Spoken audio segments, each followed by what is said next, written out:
On this episode, we discuss the recent BBC quote-unquote documentary about the dark side of Thailand. So if you've seen this controversial program and have thoughts, you'll like this episode of the Bangkok Podcast.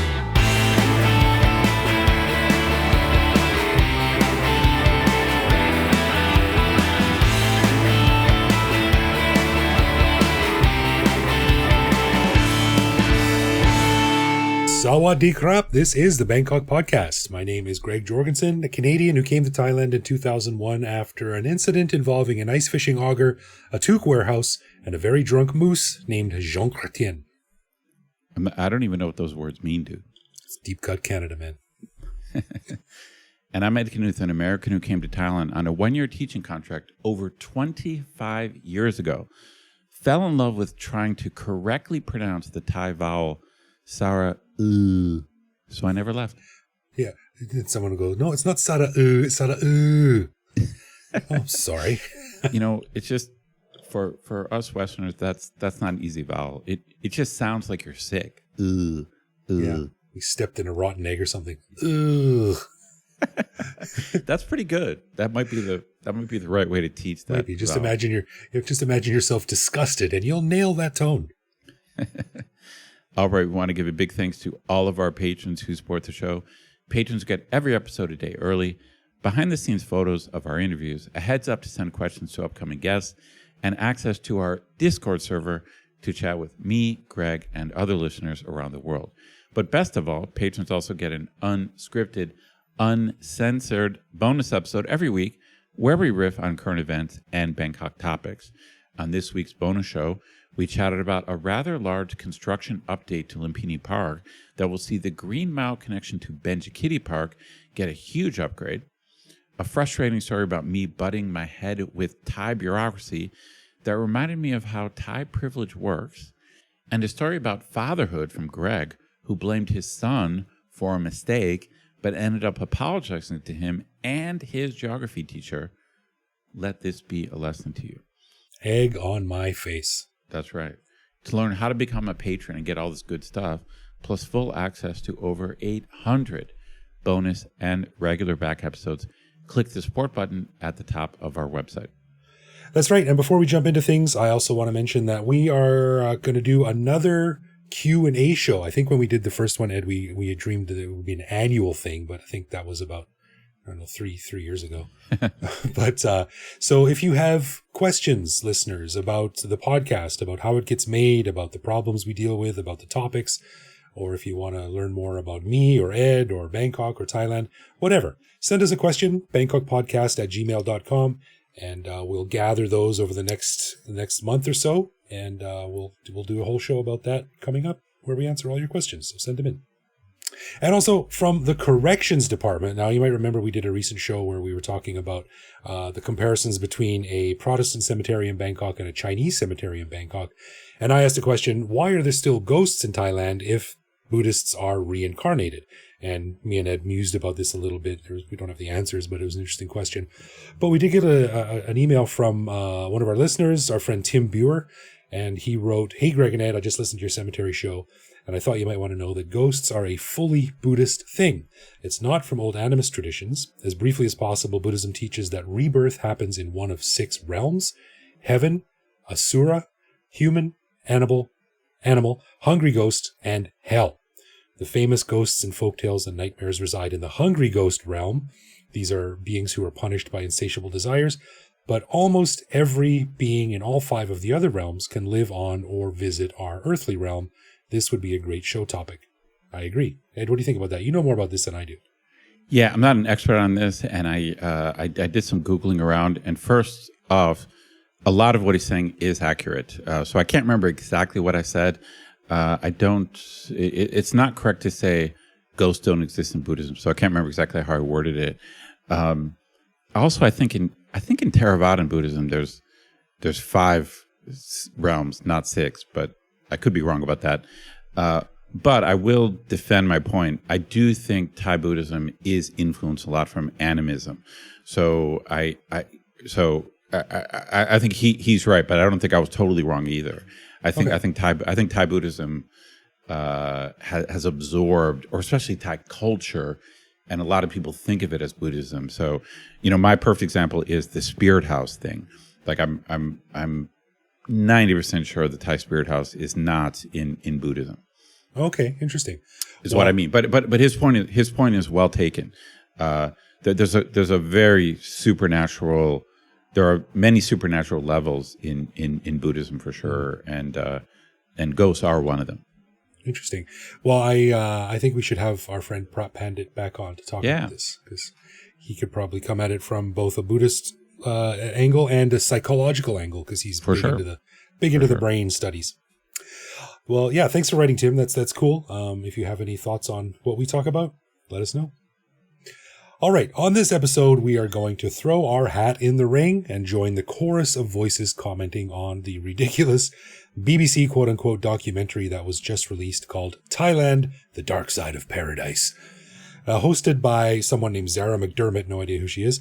It's touched off a firestorm of criticism from people who know a bit about Thailand, who are saying basically the same thing, that it unfairly and even unethically twisted stereotypes of Thailand into a story that fit the narrative that the producers wanted to film. But it certainly wasn't the first production filmed here to play fast and loose with stereotypes, and maybe, just maybe, the narrative that they were trying to fill was itself created by earlier misrepresentations of Thailand, which have been going on for a very, very long time. Now, a lot of people have been talking about this over the past few weeks, and we're not the first ones to jump on this pony, but we're going to go into it in detail. I have a confession to make. I actually couldn't make it through even the first episode of this. Oh, really? So take all of my opinions with a grain of salt. I thought it was so awful that I couldn't even finish.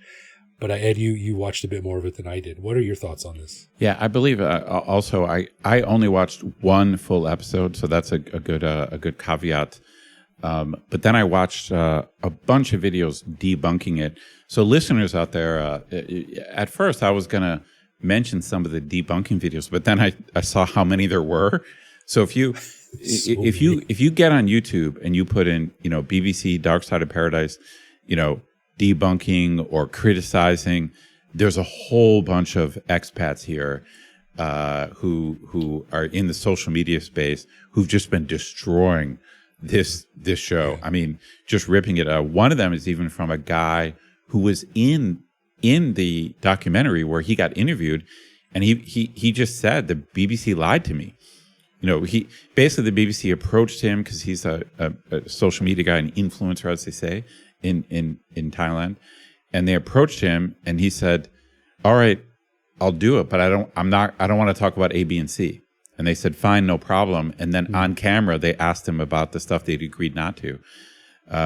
And so the criticism has been pretty harsh. And I've got my own take on it. Do you want to start it off, or do you want me to start? Well, let me start with my take, because it's pretty minor compared to yours. So I watched the first episode, and I started watching the first episode, and it was just, I couldn't believe that the BBC would do something like this. Like, this reminded me of something I did in high school. And I think, like I said to you, the type of people that seemed to be on camera or being interviewed or even being hosted, the host, seemed like the type of people that land at the airport, go to Khao San Road, go to Koh Samui, come back to Bangkok, get on the airplane, and then for the next 30 years are saying, yeah, I've been to Thailand. I know how Thailand works. Right. It just seemed to be like a really shallow observation on Thai culture by people who have never been anywhere and experienced anything. Shallow, I think, is a good word for it. So listeners, the basic idea is this is a British woman who looks, I don't know, 30s or something like that. I don't know much about her. Hopefully she's not in her 20s. And the idea is, like, British woman shows up in Thailand, and her initial plan is to, the alleged premise of it is that they're going to find out why so many British people want to come to Thailand, and and actually specifically, why are there so many social media influencers in Thailand who are British? So that's kind of the premise. they're going to find these Brits who are here and try to figure out what they love about Thailand. That's the premise. That's the premise of the whole episode, the whole show. But what ends up happening is it's just kind of this cliche-ridden thing about how Bangkok is all about partying and sex shows and go-go bars, and it really portrays mostly. I have some. I will defend the show in some respects, but it does. I mean, the name of the show says The Dark Side of Paradise. So it ends up making Thailand look like it's a pretty lawless place. Mm-hmm. Right. Now, I'd be a bit more forgiving if, like, the original title of this was something like Thailand, Digital Nomad Paradise or something. And then halfway through filming, they're like, actually, there's a more compelling story here, Dark Side of Paradise. But I'm willing to bet that it was subtitled The Dark Side of Paradise right from its pitch. So it's not like they came here looking for something, other than that. That's my take anyway. It's funny. Like I said, that the title doesn't fit with what the woman says. Like Zara, the main person in the documentary, she says, "I'm here in Thailand to find British social media influencers." That's what she said she's doing. But then all she finds is like partying, like soccer hooligans and stuff. It's like it's like very low level. Most of it is very low level, and that's where they get the dark side. So it's like the feeling you get from it is that they unintentionally found all this dark stuff, but it's pretty ridiculous. Like, obviously, if you go to Soy Cowboy, you're going to find go-go bars. It's like, oh my God, there's go-go bars. Like, who doesn't know that Bangkok has red light districts? And then, but she acts. You and I were joking before we started recording about how this documentary. It's like if you picked like a Mormon girl from Utah and plopped her in Bangkok, and she's like, "Oh my God, look at the girls!" Right? Or, Exactly. Oh my God, they're giving a free shot at the hostel. Yeah, I got about as far as when she was at a hostel and she was talking to a guy, and he's like, "What we have to do at this hostel? It's tradition." She goes, "What?" He goes, "We got to do a shot."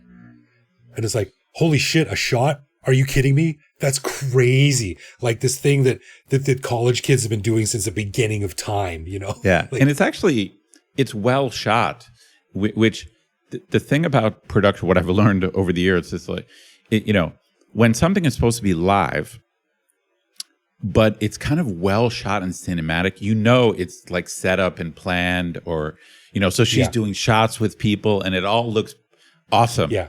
Shots like that don't happen accidentally. Which means that like they knew this, and like her facial expression of, "Oh my God, I have to do a shot." Like all of this is just like probably shot it 3 or 4 times. You know what I mean? Yeah, exactly. Yeah.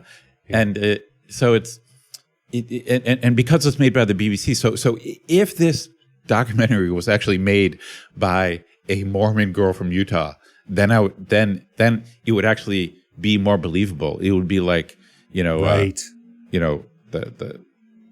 like a I don't know what the right word is, like an ingenue. Like you drop an ingenue in Bangkok, and then, oh my God, look at this, girls, and then I think people will be like, well, yeah, that makes sense. It's interesting to see it from her sanitized point of view. Yeah, but like all of the stuff they talk about is just old news. It's like everyone knows this. This is part of the Bangkok scene. Yeah, everyone knows this. It's like, this entire podcast was started because of there was so much media out there focusing on this. You were like, hey, there's a lot of normal people here, and that's why you started this whole podcast. It's like, so and that was 15 years ago, and here's the BBC. They're supposed to be advanced. They're supposed to be doing advanced journalism. Yeah, and I'm willing to bet that they heard our show and were like, huh. I'm serious. Like BBC does a shitload of research. I'm willing to bet they were like, oh, these two guys here, they've got sort of stable lives. One guy's a family man. He's got a pretty boring, regular Western style lifestyle. No, we don't want those guys. They're too normal for us. We need the freaks. Well, let me, okay. So I only watched the first episode. I made a list of some annoying factual mistakes, and some of these are picky. Okay. But what why it annoys me is that this is the BBC. They clearly have a real budget, and they couldn't ask one expat, hey, can you proofread this, or can you look at this stuff? Because there's stuff in there that is just factually incorrect. Okay, I'll give you an example. Okay, sure. So she talks about how Khao San is 24/7 partying. That is not true. Khao San everyone knows Khao San shuts down at like midnight or 1 a.m. Yeah. Like maybe you can find like some hostile partying, but Khao San shuts down. Like it's just also in the morning, it's dead. People are there eating. Everyone knows eggs. this. Everyone knows that Khao San like shuts down. Like you just ask anyone, but they put that in there. She has a very dramatic scene on Soy Cowboy where she claims that they got approval from some bars to shoot, and then the cops come in and stop them, and she almost gets arrested, and it's a really big dramatic thing. I've read about that. Yeah, it's a really big dramatic thing. But in that segment, she specifically says you have to pay to get into the bars on Cowboy, which everyone knows that you don't have to pay to get into any go-go bar in Thailand. Even like I know that, and I hardly ever go there. Yeah. And it's like, so I'm like, did you actually go in? Like, because she talks about her cameraman. She's got this whole crew there, and she mentions having to pay like a cover charge. And I'm like, what are you talking about? There's no cover charges. That's not how things work. Yeah, and the one of the debunking videos I watched. This was one of the guys who actually was in the video. So this was in not the first episode, a later episode. They were on Soi 6 in Pattaya, and apparently the same thing happens. The cops got pissed, and he said when he was there that it was staged, that they actually had no problems at all until they doubled back and kind of made a confrontation with the cops happen so they could film it. Oh, interesting. Okay. Yeah, and he said he doesn't believe. So he said the whole cowboy thing. He doesn't believe that it went down that way. Oh, that's shady. Yeah, just weird stuff.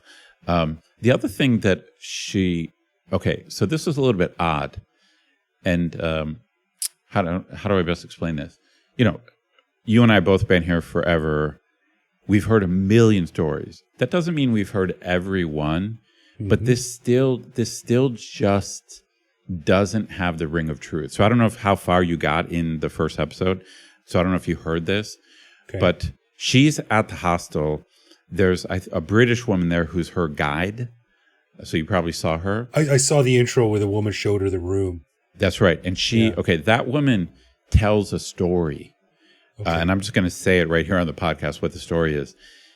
She says that a friend of hers got scammed. So the main character Zara is asking her, like, are there scams? And she said, well, this didn't happen to me, but this happened to a friend of mine. Okay. And the scam was this. The guy goes in to get a massage. He negotiates for a happy ending. Somehow, part of it is that he gets blindfolded. And then an underage girl comes in, performs a sex act on him. They film it and then blackmail him. Okay. And I'm like, I've never heard anything like this. Like, I've heard so many stories. Trust me, it's like I have friends who've done just insane stuff here. Like, I've heard so many stories. I've never heard anything about anyone being blindfolded, any type of substitution. Or we're gonna substitute in a young girl underage and then blackmail you. But in all, I just want to be fair to the BBC. This woman is told by their alleged contact who has experience on Khao San, and she says this happened to a friend of mine, and maybe it did. I've just never heard anything like that. Yeah, I can't definitively say yay or nay on that, but yeah, have you ever heard anything? I agree with you that? 100%. I know people who have done the most debauched things, and nothing would even come close. I've never heard of any scams involving like, hey, wear this blindfold, and then you're secretly being videotaped. It doesn't have the ring of truth. Like, that's all I can say after living. It sounds like bullshit. That's all I got to say. It just sounds like nonsense. Yeah. But this is very important. I want to be fair here. I watched 3 different videos debunking it, and all the guys made good points. Like I think you and I are making good points, but I think they weren't being totally fair. For example, in the first episode, she's on Khao San, and she goes with the police, and they do a raid on a bar in Khao San, and she explains like the urine testing that goes on, and no one tests positive for drugs, and that's fully in the show. So actually, it shows that there is the rule of law. So some of the takedowns or the debunkings are saying, oh, this only shows the negative thing. It makes Thailand appear lawless, like I said. But actually, they do show the police presence, and they do show the police like piss testing a bunch of people. And, she does make a comment like, this would be illegal. In Britain or the U.S., you can't force someone to take a urine test. But in Thailand you can. But they show the police raiding a bar, and actually no one fails the piss test, which is kind of surprising. And she actually looks surprised. So interesting. I think that is to the BBC's credit. So if they really were just trying to make this place seem like debauched, they would not have put something in there where the cops were doing their job and that no one actually failed the drug test. Yeah, interesting. I can get behind that, but also playing devil's advocate, maybe they're also showing like how crazy that is, because they're making this for the British audience. So a British person is going to see that and go, oh my God, they can force you to take piss tests in Thailand? Like, what an insane country this is, Yeah, that's right. I mean, you're probably right. I mean, from that perspective, that it is in the States, you roughly the way it works is, first, you have to be like acting drunk or doing something crazy before they even have the right to even barely ask for like a piss test. Right. And then it can only happen like at the station in supervised conditions. And then you can also refuse it. It's basically like you basically need a warrant. You need a warrant from a judge to piss test someone. So it can be done under certain circumstances. So you're right. Maybe that's why they included it. But to me, it did balance things out a little bit, in the sense that it showed that it wasn't like you can't get away with like anything. Right. But they are playing to people who maybe don't have any idea how the rest of the world works. As an aside, it reminds me of a very funny story I heard years ago about some environmental activist who was in like Lithuania or one of the Slovakias of Eastern Europe, or sort of one of these crazier countries, and they were going to be doing a big clear cutting operation on this forest. So this guy who was from America chained himself to a tree, and he's like, "You're not bulldozing these trees unless while I'm here." And then after a while, they asked him to move. He said no. So after a while, a guy came up with a screwdriver, and he said hello, and he drilled a hole in the tree. And he said, okay, this is government property, so you're not allowed to touch this. And he put a stick of dynamite in the tree with a long fuse, and he lit it. And he's like, it's up to you. You could be here when this goes off. Shit. And it's just reinforcing the fact that, not every country in the world works as you expect it to work. Correct. Well, I also want to, again, I just want to mention this. It just doesn't have the ring of truth. So there's a very dramatic scene where they're filming on Cowboy, and then the cops shut them down, and she's outraged because they got permission, and they got the license, they filled out the form, but I kind of don't believe that. Like, I don't believe that. She says that bar owners on Cowboy gave them permission to bring cameras into go-go bars. I don't believe that. That sounds like it would be a pretty intense process that involves you would need I think those bar owners would say, all right, it's going to cost you $50,000, and each girl has to agree. There would have to be girls that knew that they were going to be on camera. Like, I just don't believe that they got permission to film in the bars. Yeah, actually, even one time I didn't even take a photo. I just had my phone out and I was looking at it. They are not friendly to people who try to take photos in there. I'm not saying it's never been done. I mean, she knows that, but she's claiming that they had permission. I mean, I don't see how. I mean, why would they give permission for that unless you paid a lot of money? Yeah, and then it's a budget. Even then, it doesn't make sense. Like what's in it for the bar? What are they going to get? Publicity? Right. I mean, like you'd have to pay a lot of money, and it's not just the girls that want to be on camera. It's obviously the customers. I just don't believe. Like it's just. Again, it doesn't pass the sniff test. That's all I'm going to say. The exact same phrase. It doesn't pass the sniff test. Yeah. Yeah. So, to me, the lesson from this is that Thailand is still, to some extent, I don't know if the right phrase is like the butt of the joke. That's not the right thing. But Thailand has just a certain reputation that, to a lot of us, is just old hat. It's just boring. It's just boring and whatever to hear the same old thing about Thailand. It's like 20 years ago, the same thing. And you wouldn't think that the BBC would be beyond this. It's like, again, it's not like I'm an expert on the BBC and on a lot of these videos, these debunking videos, like it's a lot of Brits saying the BBC is horrible. Like they're just like a lot of Brits are just fed up with it. But I mean, it's just kind of like least common denominator journalism. Yeah, right. That's a very good way to put it, I think. Sensational. It's just sensationalistic. And every 10 years, something like this has to come out and just redo the same old dirty laundry and tired cliches for a whole new audience that's cycled out. The old one's not watching anymore. And there's a new one there. And now it's all about social media and clicks. And hey, look, if they were going for clicks, like mission accomplished, fellas. Good job. Yeah. It's, all this kind of stuff. There's kind of a right way to do it and a wrong way to do it. Like the right way to do this, if you're going to call it the dark side of paradise, the first thing you do is you start with you and you say, hey, there's plenty of normal people here with families. Like, look at Greg and his family. Like they're going for walks in the park. But this show is going to be out about another side. Right. Not the normal. Like just say there's plenty of people living like a standard middle class life. But this shows the dark side. But it just doesn't come across that way. Like if you watch it, it sounds like, oh, we came here on this neutral thing. We just want to talk to British influences in Thailand. And oh my God, look over here. There's go-go bars. Yeah. Golden girls.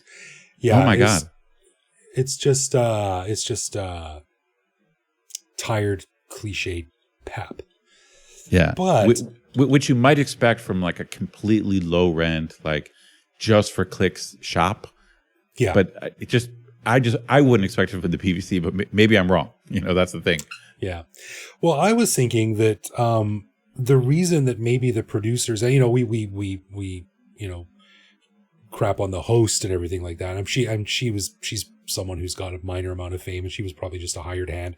I mean, with these kind of things, it's the producers really, the behind the scenes thing, who shape the show, and they get it through post production and present it. So I think really they're the ones who should take most of this criticism.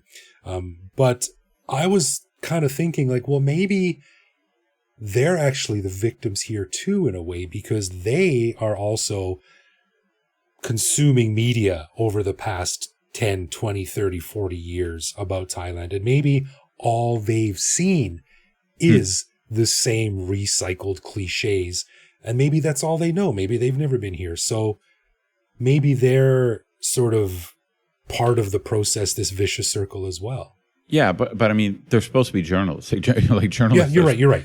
Yeah, you're right. But I think you're right. I mean, you and I were talking about Hangover 2, but before we started filming, before we started recording, and Thailand just has a reputation, and there's just certain go-to jokes, whether it's like ladyboys. There's just certain go-to things. On the clean side, it's monks and elephants and orchids and beaches and Thai food. That's the go-to on the clean side. And then and then there's like go-go bars and ladyboys and partying and drinking, on the dark side.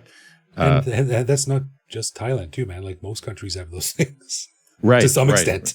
Right. But yeah, maybe you and I maybe we're just too far down the road. Like it's it's just incredible. Like it's just not deep. Like you said when we started the show, it's the most superficial take on Thailand. Right. And that you could imagine. It's like 101. It's like it's like stuff that you and I got beyond like our third week in Thailand, you know. It's like our third week in Thailand. We were like, oh, like there's cool shit over here. There's way more to this story than It's like someone making a documentary on Canada and being like, it's a frozen wasteland full of lumberjacks and moose. Like, well, you're not entirely incorrect, but there's also a lot more there. That's right. That's right. Yeah. So I thought it would be fun to just quickly go through some of the other instances in where Thailand has been maybe unfairly promoted or represented on screen. So let's just go through this list here, Ed. And what I've done is I've also, after the title of the movie, I've put like a little summary of what sort of went wrong with how Thailand was portrayed in this property. The first one, of course, is the beach with Mr. DiCaprio. This helped fuel an over-tourism myth of Thailand as an Eden for Western escape fantasies. And that I think that's true. I think that's true. It's funny. I kind of liked the beach, the escapist part, but you're right. When he actually goes to the mainland, and it's like people puking in streets. It's like right. It again. It just plays to this cliche that this is just pure party, like hedonistic place.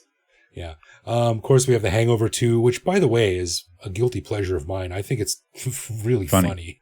It's funny. But that reduces Bangkok to a sleaze theme park with stock thugs, monks, ladyboys, and even basic geography is distorted, which is one of the big mistakes in that movie. They get in a speedboat and ride from Bangkok to Phuket in about half an hour. That's right. Yeah. That's right. Yeah. But yeah, there's Only God Forgives, which I've never actually seen, presents Bangkok as an almost wordless, hyper-violent underworld of mystical punishment and sexual depravity. Only God Forgives is a very stylish movie. It's a very cool movie, but I mean, it's just dark and sleazy, and everyone is bad in that movie. Everyone is bad. Well, that's good because Only God Forgives. Bridget Jones, The Edge of Reason. I've never seen this one either. Plays up the get busted in Thailand trope and prisons as caricatured spectacle, recycles sex tourism imagery as a punchline, reinforcing stereotypes of Thai women as sex props. Yeah, it's brutal. It's no good. That's never fun. It's not like you actually kind of said it well. It's not that these things don't exist here, but most of them actually exist in other countries.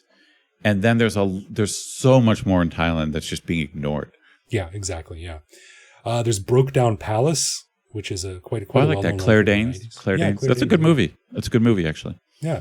Frames Thai justice as uniformly arbitrary and corrupt, with language barriers used for melodrama, leans on a lurid foreigners trapped by the system narrative long criticized for exaggeration and stereotype.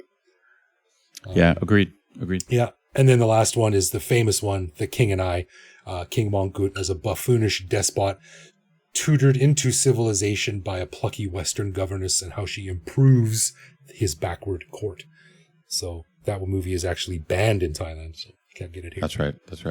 Those things I just talked about and the following questions that I asked AI actually all came from a paper that I asked ChatGPT to summarize for me, and it was called Thailand, Western Cinema and Imagery, Misrepresentation, Exoticization, and Reclamation by a guy named Andrew Russell, which just came out this year, apparently, this paper. And it's quite detailed. But I asked ChatGPT, and I was like talking about these stereotypes and things like that. And I said, but these stereotypes have to come from somewhere, right? Like, yes, they exist. And it said, yeah, they do exist, but they get watered down and one-sided to the following points. And some of the things it brought up, it said, there's a selected emphasis that focuses on the most sensationalistic elements, losing nuance and diversity akin to showing New York as only full of mobsters and stockbrokers, or Canada full of lumberjacks and moose. It's devoid of context, making things like the nightlife a punchline without social, economical, or historical explanation as things tied to poverty, inequality, censorship, or geopolitics. Power dynamics often present Thais as sidekicks, villains, comedy relief, meaning Thai culture is filtered through a Western lens. And finally, it creates a feedback loop wherein audiences expect cliches when they get here. So I think that was part of the BBC thing. Well, listeners, I actually recommend trying to watch it if you have access to BBC. I'm curious what maybe. So a lot of our listeners are not expats; they're tourists. So it's not that it's inaccurate. Actually, I gave some examples where it's just inaccurate. It's just so selective in what it shows. Yeah, it's just missing. It's just missing so much here. I'm curious what our listeners think about it. Yeah, I'd love to hear back. And like you said, that this is the reason why we are here today after 15 years still doing this, because there is so much more in Thailand. So much more wonderful stuff. But no, there's a new BBC documentary about the dark side of paradise. Ooh, I wonder if anyone's ever else talked about this. It's just cheesy. But it looks good. I mean, it has a decent budget. Like, I was kind of jealous of the production value of the thing. But honestly, it's like you and I could have done something so much more cool and interesting. It's just in a way it's depressing. It's like it's like, hey, we've got $1 million. Let's make a thoroughly cliched documentary about Thailand with nothing new. Yeah, let's just go through every trope. Yeah, exactly. Yeah. Reminds me of the guy who wrote to us one time and said, "Hey, can I be a guest on your show? I want to talk about what it's like dating Thai women." Like, dude. Dude, you're Mr. 1000. You're Mr. 10,000. I can't imagine the new and insights you're going to provide. Anyway, yeah, listeners, watch it. Tell us what you think. See what you think. But also watch it, take it with a grain of salt, and realize that there are a lot better ways, a lot more interesting ways to learn about Thailand than watching this particular documentary. No doubt about that. Yeah. All right, let's get into some love, loathe, or live with, where one of us picks a particular aspect of living in Bangkok, which we discuss to decide if it's something we love about living here, loathe about living here, or have come to accept as something that we just have to learn to live with no matter how we feel about it. And this week, Ed, it is over to you. All right, man, I got something for you. This is a very Bangkok thing. We all know Bangkok is a pretty modern city, crazy traffic. Sure. Sky trains, monorails. Yeah. But as you probably know, in the midst of all this traffic, sometimes there's just random, it's usually like an old person with like a food cart or like a three-wheeled buggy, like right in the middle of traffic. It's usually some, business thing, but like right in the middle of traffic, they'll be like pushing a buggy, and like everyone has to stop and wait. Like, you're a driver, I'm not a driver. Like, is this annoying? Does this anger you? Oh, this is an interesting one. Yeah, I see that a lot. I just saw it this morning, actually. I was crossing Sapantaksin Bridge, and yeah, there is a woman, and it's like usually you have motorcycles on both sides of your car because it's rush hour traffic, right? And there was a woman on the left side, like against the railing over to the river, and she was driving one of these little trash collecting, 2 wheels in the front, 1 wheel in the back kind of thing. Yeah. And she was just like, and there was just like a kilometer long line of motorcycles behind her. That's right. Yeah. And I was like, my first thought when I see this is like, first of all, someone would have bashed you in the head with a golf club if this was in Vancouver. But my second thought is like, isn't this great? There's no one freaking out. There's no one honking their horn. This poor bloody woman who makes, $4 a day recycling cardboard or whatever. Right. She's just trying to get around and do her job. So I actually find it quite charming because it shows the patience that in general, it's funny. Lot of most Thai drivers have. I didn't think of that. I did not think about that angle, but I get what you mean. Yeah. For me, one thing, in my case, usually I'm in a taxi, behind them. And so it can be frustrating. Mm-hmm. But to me, I like it because it's this thing we've talked about before about how Bangkok just has different social classes right up against each other. Right. Yeah. So, in traffic, obviously it's not all nice cars. There's all different types of cars, but you can have like a Mercedes and then, like you said, a woman selling old newspaper or something, like pushing her cart or in like a tuk-tuk kind of thing. And the Mercedes is just behind her like, well, what are you going to do?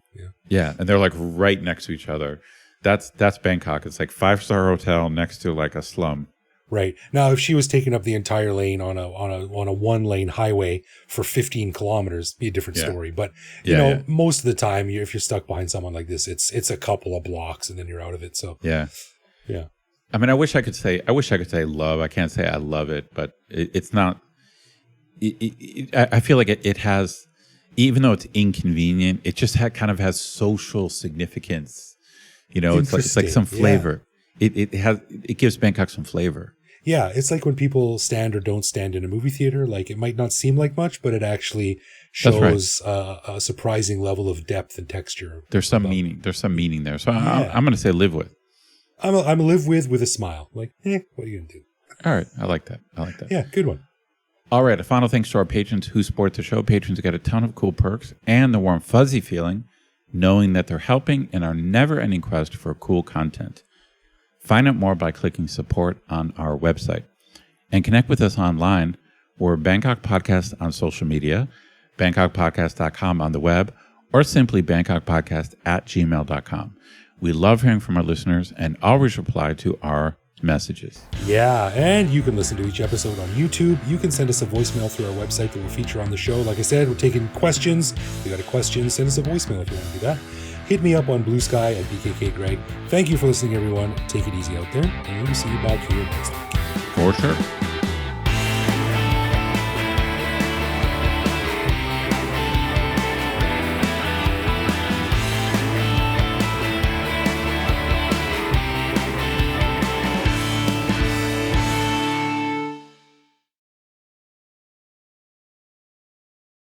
Now, I would be a bit more forgiving if like they said, like, hey, the original title of this was Thailand, Paradise for digital nomads. Hang on, some dipshit on his motorcycle sped by outside.